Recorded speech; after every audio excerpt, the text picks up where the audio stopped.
that we have talked about maritime security, various challenges. What I would like to say here briefly is our world is so intertwined and so interconnected as never before. These supplies, they are all dependent on safe and secure sea lanes and safe navigation. So that is important.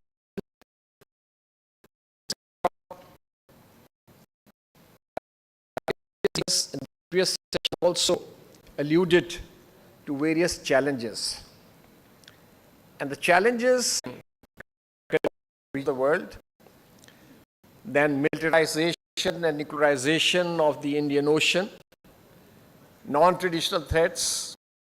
We talked about illegal fishing, drug smuggling, human trafficking, etc. Now, this Asia-Pacific region is facing an increasingly polarized situation because of great power competition, which is actually increasingly turning into a rivalry. And we have these security alliances, security mechanisms, for and others, unilateral, trilateral matrix. Regional waterways are being used for power projection. And rightly, I think we should not forget that disruptive technologies have the capacity to disrupt, because geopolitics and geoeconomics is now closely interconnected, closely linked. So there is a greater appreciation and a desire for cooperation and partnerships, because there is a desire and understanding that cooperative efforts should be accelerated. And I think this forum provides us various naval officers to give their input. What I would like to say is that we have formal and informal cooperative mechanisms. Our commitments to the UN Charter or the laws, how can they be actualized into practice? So with these words, I would request the first speaker. Our first panelist is Rear Admiral,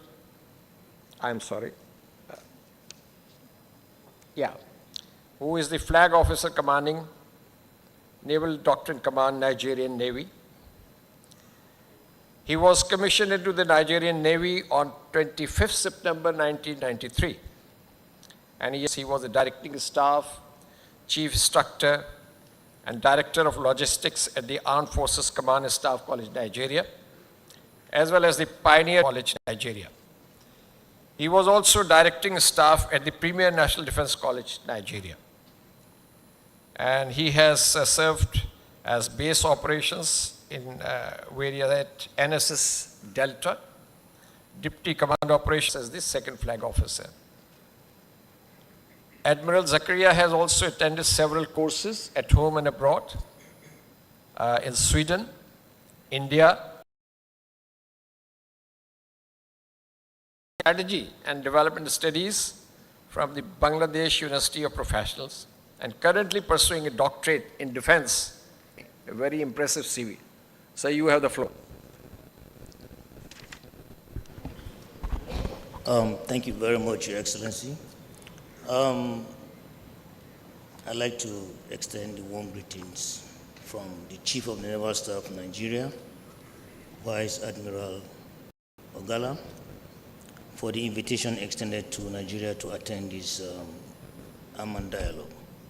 We have always been lucky to have had invitations from Pakistan.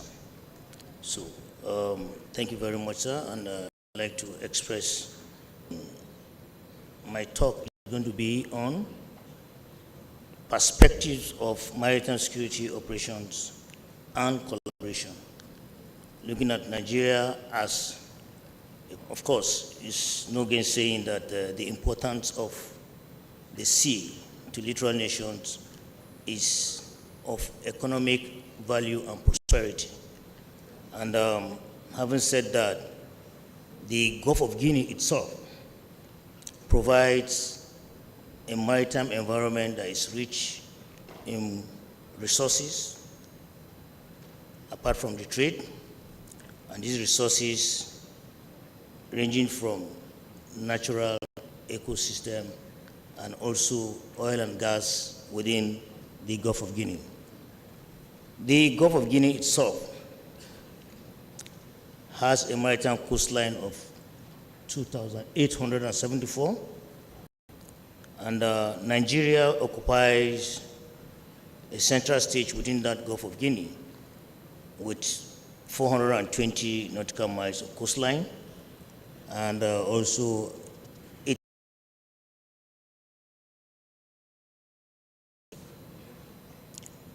now, having said that, it's obvious that the security landscape for the prosperity of Nigeria, the 84,000 square nautical miles is rich in natural resources and provides over 90% of the foreign earnings to Nigeria. Apart from that, we have our natural ports that handles over 80 million tons of cargoes annually. And we have a very rich fishing industry that tons of men has come up with a deep sea blue project, which is expected to boost the economy with another $5 billion US. Of course, this environment comes with its own opportunities, like I've mentioned, and also comes with the maritime security challenges. The maritime security challenges within the Nigeria's maritime environment, and by extension, the broader Gulf of Guinea, parts of the maritime environment within Indian Ocean and also Nigeria, or Gulf of Guinea as it is. Apart from, you have the issues of piracy, issues of sea robbery, issues of human trafficking, drugs, so on and so forth. But there is a peculiar maritime threat that it seems to be exclusive to the Gulf of Guinea and Nigeria, and that is the issue of crude oil theft. This has been a problem, and Nigeria Navy being the center stage in the Gulf of Guinea, all the navies in the Gulf for economic activities to thrive. And of course, we have mixed platforms integrated with a very comprehensive maritime domain awareness infrastructure of the EEZ, and any vessel coming in within Nigeria's maritime environment is sure to be detected if. Having said that, the most important thing, since the theme of this conference has to do with collaboration, cooperation for safer seas, Guinea, under the auspices of the Yaoundé Code of Conduct. In 2013, the nations of the Economic Community of West African States and with a very comprehensive maritime security architecture.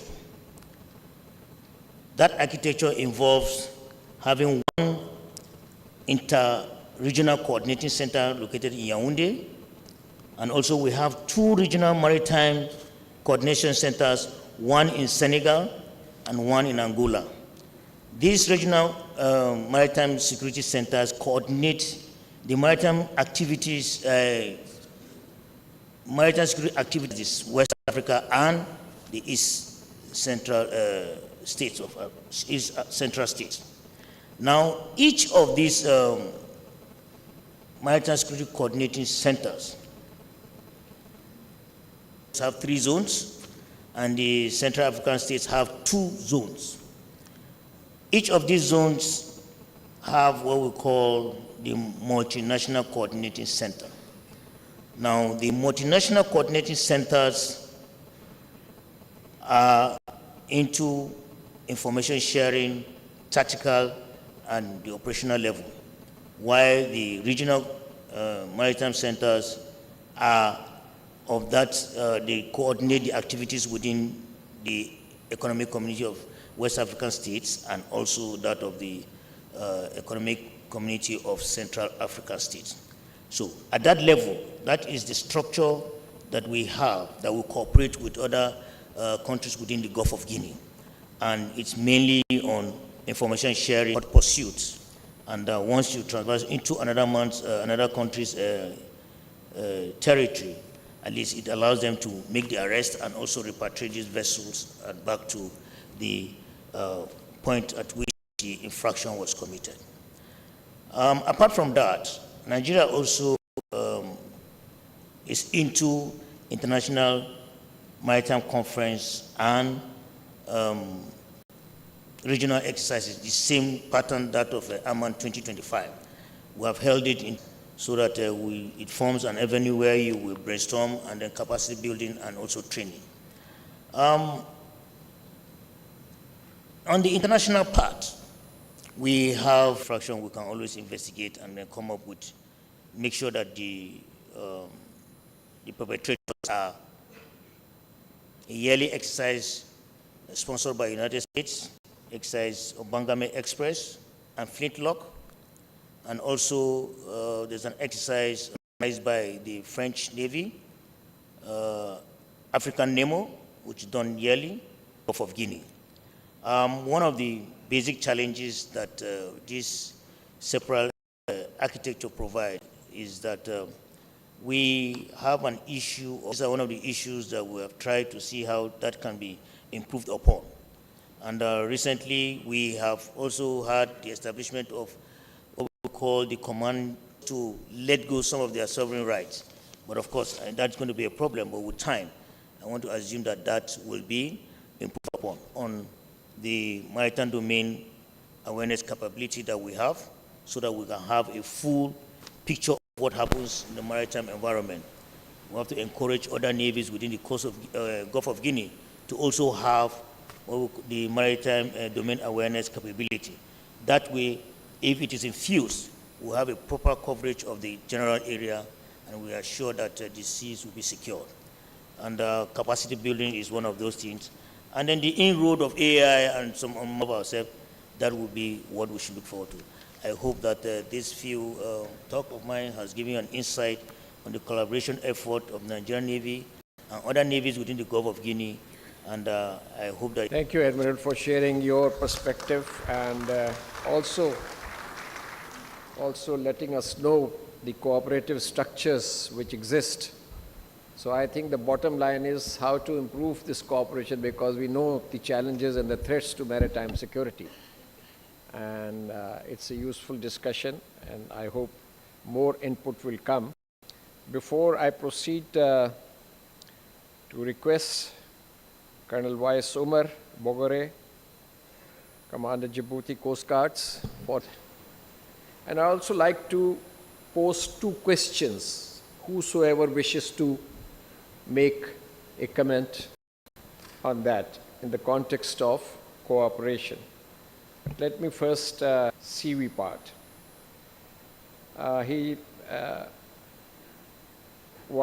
Commander Vice Umar joined the Navy Djibouti in 1988 and pursued basic migrating into over 3 years King Fahd Naval Academy in Kingdom of Saudi Arabia. Then he was back, he took command of the Navy Patrol, then he went to USA for a course. Between 2007 and 2008, he occupied the functions of Operation Officer in Djibouti Navy. Then he again went to Rhodes Island, Naval War College in Rhodes Island, USA in 2009. And then in July 2010, he was appointed by the Presidential Decree Commander of the Djibouti Coast Guard and left the Navy after 22 years of loyal service. So, sir, the floor is yours, but I would like to, because when we talk of cooperation, it has to be at the regional level and international level. Role of sea lanes for economic development and connectivity.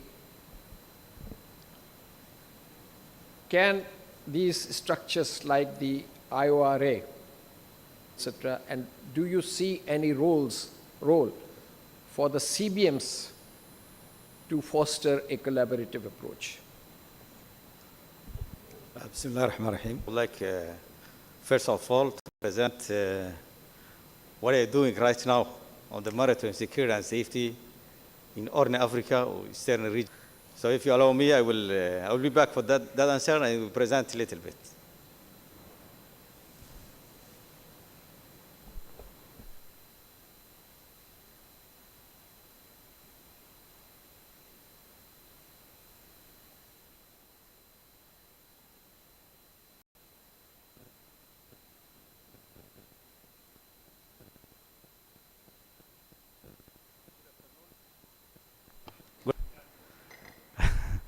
Just a very few slides, and we will finish.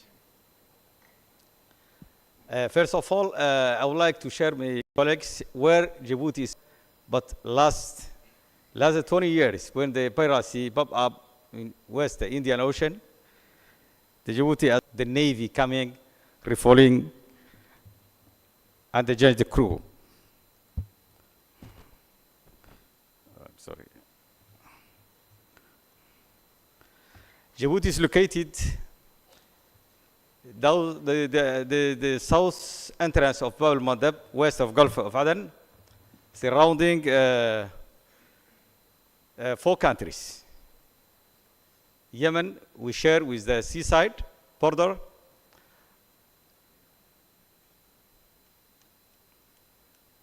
That's okay.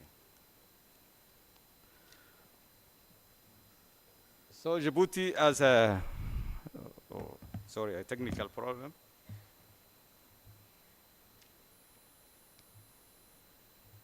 Coming up in 2009 and became very active, Djibouti became the first country affected this phenomenon, the ban of the maritime activities. That way, the Djiboutian government decided to establish the Coast Guard the end of 2010, and they signed the Djibouti Code of Conduct January 2009, and they established a training center, regional training center, to let the region's maritime.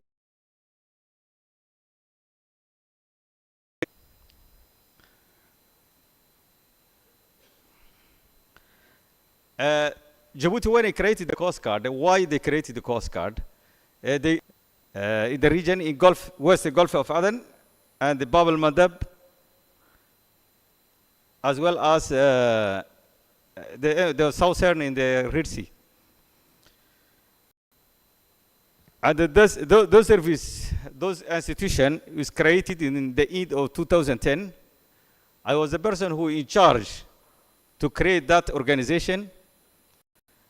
I start from the scratch, from the zero, and finally, after that organization now became the pillar of the maritime security in Djibouti, as well as became the focal point for international navy, came in the area to focus to the region. So the mission gave to the Coast Guard to illegal fishing, as well as the search and the rescue, because in that area,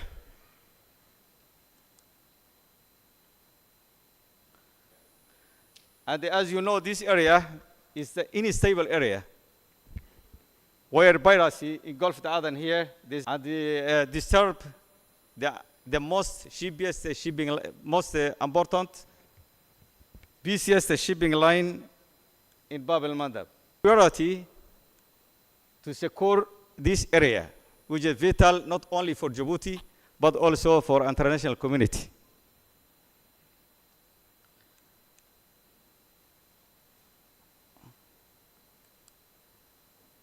the maritime security challenges in that region, especially in West Indian Ocean and the southern, this is the challenge for this area.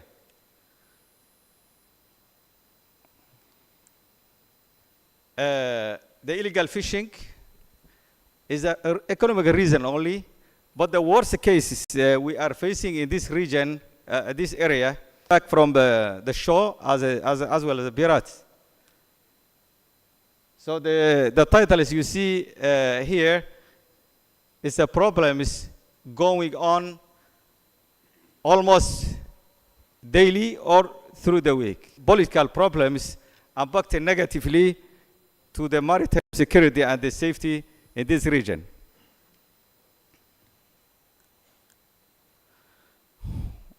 While, as you know, the countries surrounding in that point is unstable countries. So almost. We're suffering also many people from Arab Peninsula countries. Some of them we never allow to go there. We stop them. But when we are where I stop 10,000, there is more than 10,000. So as a Coast Guard, I see to stop those migrants, he come to border or on the other hand, to save their lives at sea. So this is the daily the daily ships grounding, capsizing with hundreds of migrants in that area because there is a lot, almost more than 20,000 ships passing through every year. Next. The Houthis to the shipping lines getting damaged several ships. So some of them were attacked near, not far from our territorial water. This ship is a Verbena, you know her. That ship was attacked by missiles, and we're not far from that place. And there is a boat for the Coast Guard. We send them to save the crew. We discharge the crew of that ship. That's one of the search and rescue operations.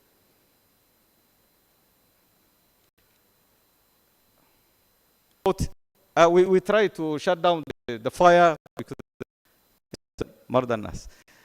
Next. This is during the operation. As a maritime security authorities in the area, we share the history with the other forces present on the ground on the sea. Different forces, including CTF, who work with Atalanta, UNAFOR, and the other forces present in the area. We are not coordinate, we are not collaborate, we are not exchange the information with the other navies came to help us in the area. We never do anything. So all the navies coming in the area for the mission to support the international to support the maritime security and the safety, we are focal point for them. We are exchange information, we exchange and we support us. A win-win. That is what happened on the region, and the collaboration and coordination is the most important to secure the maritime security and the safety that unstable region. Next.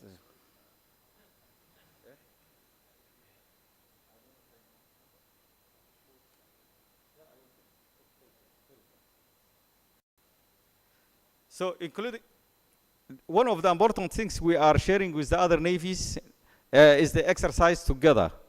We host exercises funded by US AFRICOM. We call it Cutlass Express exercise yearly, and the Japan Coast Guard. And we participate also The exercise organized by Royal Saudi Navy Red Wave to enhance our capabilities to face the challenges. Next. Next. There's some picture. Next. This is one of the exercises we set up with the U.S. forces on Northern Africa. Next. Next. There's a red wave. Our brother in Saudi Arabia supported us for enhancing our capabilities to be able to do the job well in the area. Next. This is a picture from the red wave. It's one of the important tools we are using to share the other navies and Coast Guard. Next. Thank you for your attention.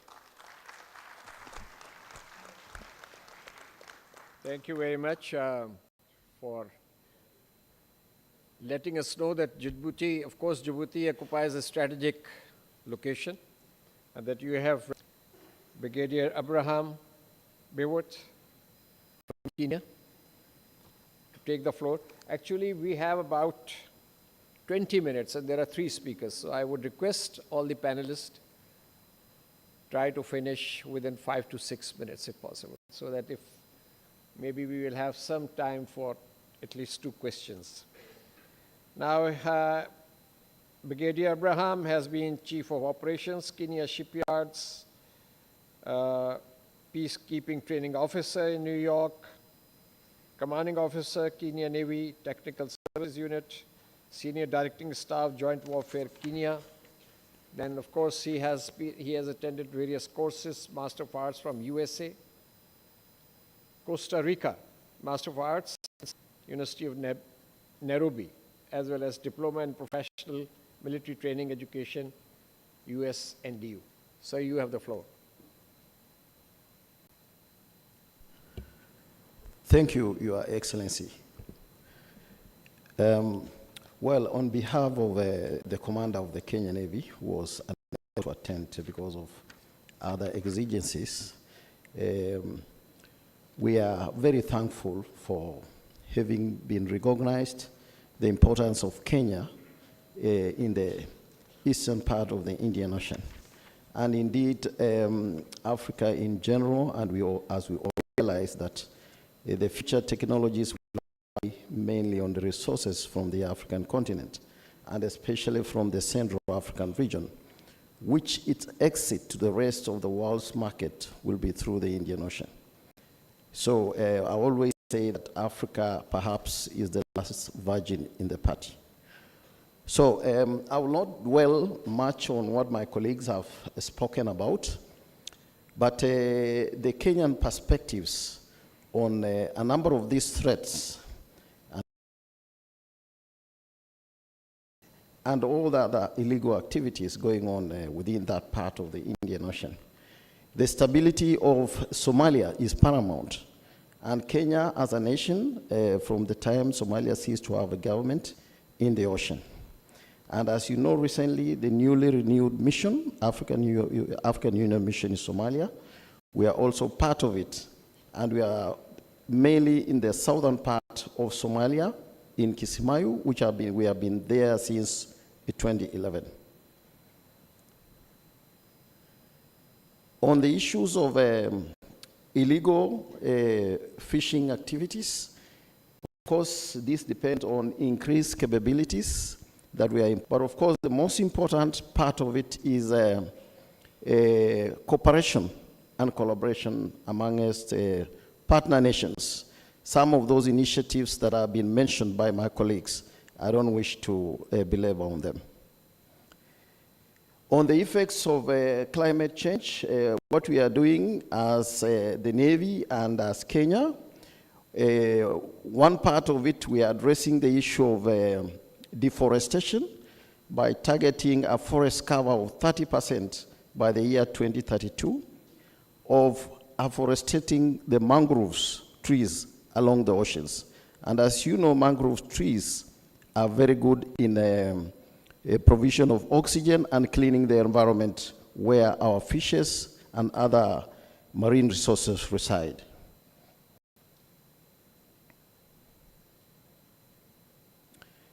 And perhaps lastly, on the point that Dr. Yuma called the puncturing of the world, to think as a will also mean the puncturing of the law of the sea. And we have seen in various national instruments of power, and we need to ask ourselves, look like if the activities that we are seeing in the oceans today, especially in the Far East, are actually a threat to the existing world order, in particular the law of the sea. Thank you.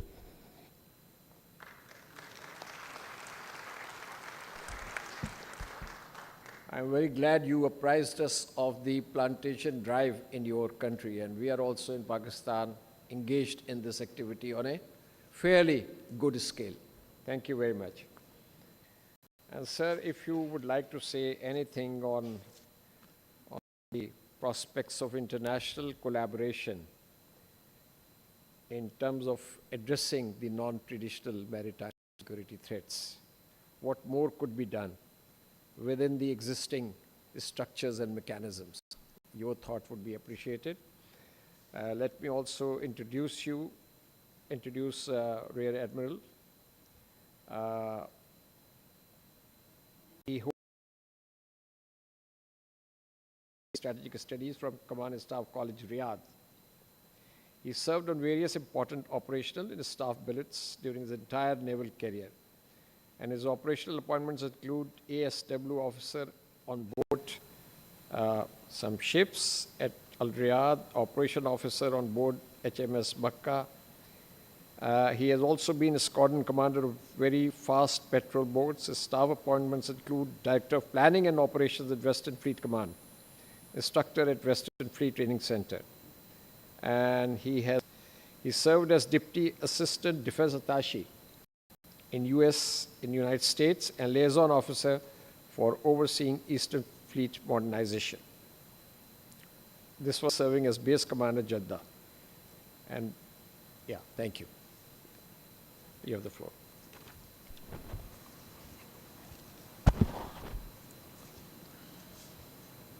In the name of Allah, the most gracious, the most merciful, Your Excellency, Chief of Navies, ladies and gentlemen, Assalamu alaikum wa rahmatullahi wa barakatuh.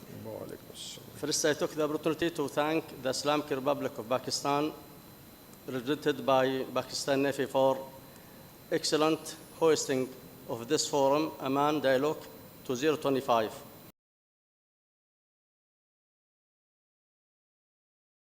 Going through accelerating geopolitical changes that affect the maritime security in the region in general. Maritime security in the Red Sea, also in the main choke points, maritime security in the Indian Ocean, which had an impact on securing and protecting of strategic straits and sea line of communication. First, the protecting of global trade. Maritime trade represents about 90% of global trade, and securing international water and ports through which goods pass requires an effective strategies to protect them from risks such as piracy and political stability. Safe water contribute to enhance regional stability. When countries are able to protect their maritime borders, counter smuggling of drugs, weapons, human traffic, as a result, maritime dispute is reduced, and that enhances international relation and regional stability. Third one, protecting the marine environment. Maritime security is not limited to protect trade and goods only, but also the protection of marine environment from pollution and illegal exploitation of resources. Therefore, maintaining healthy marine environment is essential to maritime security. Fourth, developing the local and port which contribute in the boosting of sectors such as tourism, fishing, and when we have safe ports, we will create 1 million of jobs. There is a challenges facing maritime security. Also, there is a risk. First, terrorist attack. Maritime tourism is a major challenge to maritime navigation caused by targeting commercial ships, which clearly affected maritime security and the movement of commercial ships. So this targeting lead to oil or chemical spills, which will affect unstable littoral countries, which requires regional and international coordination to confront those unstable country to stable country. Third one is the political tension. Political tension between countries, especially in troubled regions, lead to maritime dispute, and those disputes may lead to the escalation of maritime attack. As a result, shipping lines and delays may be threatened. For climate change and environment, the negative impact of climate change on maritime environment affect food security and economy. Maritime attacks may lead to the environmental disaster, and this disaster will damage marine ecosystem and affect marine life. And the most impact. The economic impact on maritime trade is considered the biggest challenges facing country, as shipping and insurance costs of commercial ship raise, which directly and negatively affect trade exchange operation. Security. First, international cooperation. The state must enhance cooperation through international agreement to combat to recontrol their land and sea borders. Second is the technology and innovation, using advanced surveillance system and information technology to enhance ability to detect threat in enough and ample time. Third, training and qualification. Developing training program for marine personnel is very important to ensure their readiness to face current and future challenges. And from that, actually, the Kingdom of Saudi Arabia has given significant attention to and discussing the advancement in technology and means through which the security system in the maritime field can be developed. From this perspective, the Ministry of Defense, represented by Royal Saudi Naval Force, organized many international forums in the last 4 years. The first one was under the title, The Importance of Securing Strategic Maritime Passages.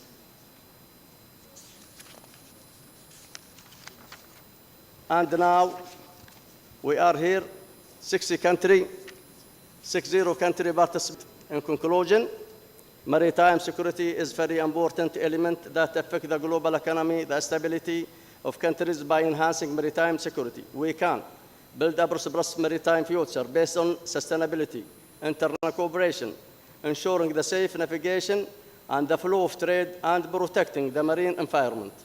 Finally, I thank you for your time and effort and good intention. Thank you. Thank you very much for this comprehensive perspective. Thank you very much. She is a seasoned analyst on international and maritime affairs and contributes her scholarly writings in journals and the newspapers, and also appears on mainstream media. She holds a master's degree in defense and strategic studies, and right now she is associated with these. Now, we see a growing balance between cooperation and competition in international security, striking a balance, ensuring both the national interest and the collective security goals. Thank you very much, Ambassador Masood Khalid. Good afternoon, ladies and gentlemen. Taking the opportunity as the last panelist from Pakistan, I wish to extend my very warm welcome to all the delegates present over here and dignitaries. And I especially want to present holding the AMAN exercise, but also the Maiden AMAN Dialogue 2025. Considering the paucity of time, Ambassador Masood Khalid, I have sorted out a few points which I would like to delve upon. because we are talking about this interconnected and multipolar world. Ladies and gentlemen, the security of maritime spaces comes up as a critical issue for global stability and security. And for the long time, control of the seas has been synonymous with the sea power, sea commerce, and security. And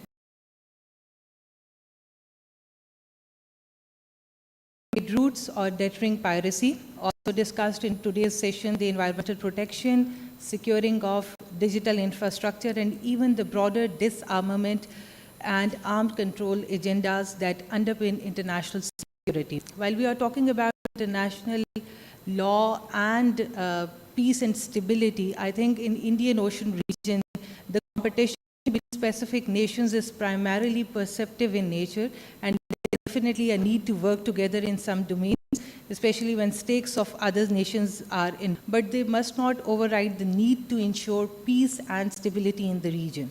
For example, Indo-Pacific strategy proposed by USA talks about minilateralism, and global security initiative proposed by China talks about the global peace and security. Although both these strategies stress upon in maritime domain, freedom of navigation and safety of shipping and all other domains or security opinion in Indian Ocean region. And there has to be an agreement between the states to manifest this alignment. Another issue pertaining to maritime security, which I think is not discussed today, but touched upon by one of the speakers, is the overlapping claims and conflicts in exclusive economic zones. And it is a matter of commonplace that exclusive economic zones should overlap, given the meaning of exclusive. The countries' overlapping claims must therefore resolve the matter by letting nations' conventions on law of sea to resolve the issue. As discussed, and you all know that sea is a common heritage of mankind, and even the landlocked challenges and opportunities at sea are thus common.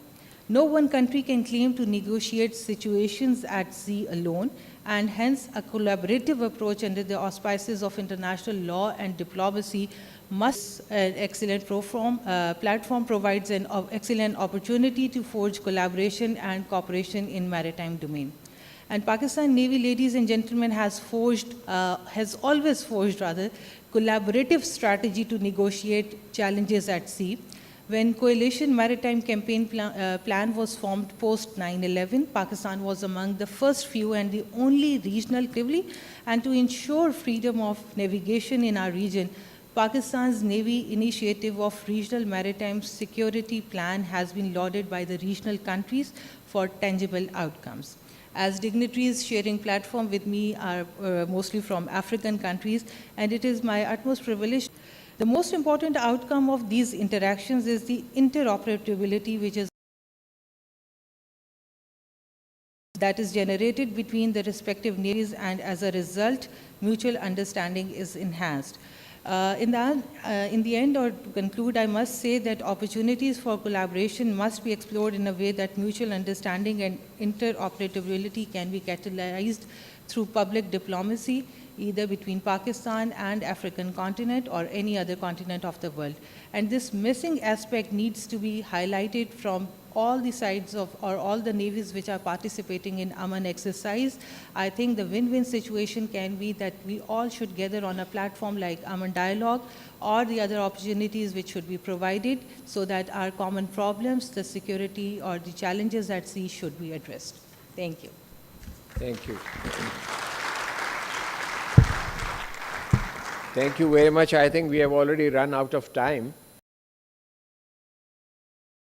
Questions or comments, but my take in wrapping up this session is that around this platform there is a realization that the challenges, but they are growing and they are intensifying, and the panelists identified various factors which are behind this phenomena, this trend. But at the same time, there is an acknowledgement to deal with these challenges because they really pose panelists for making their contribution and giving their input. I'm sure that the audience would have benefited from this. Thank you very much.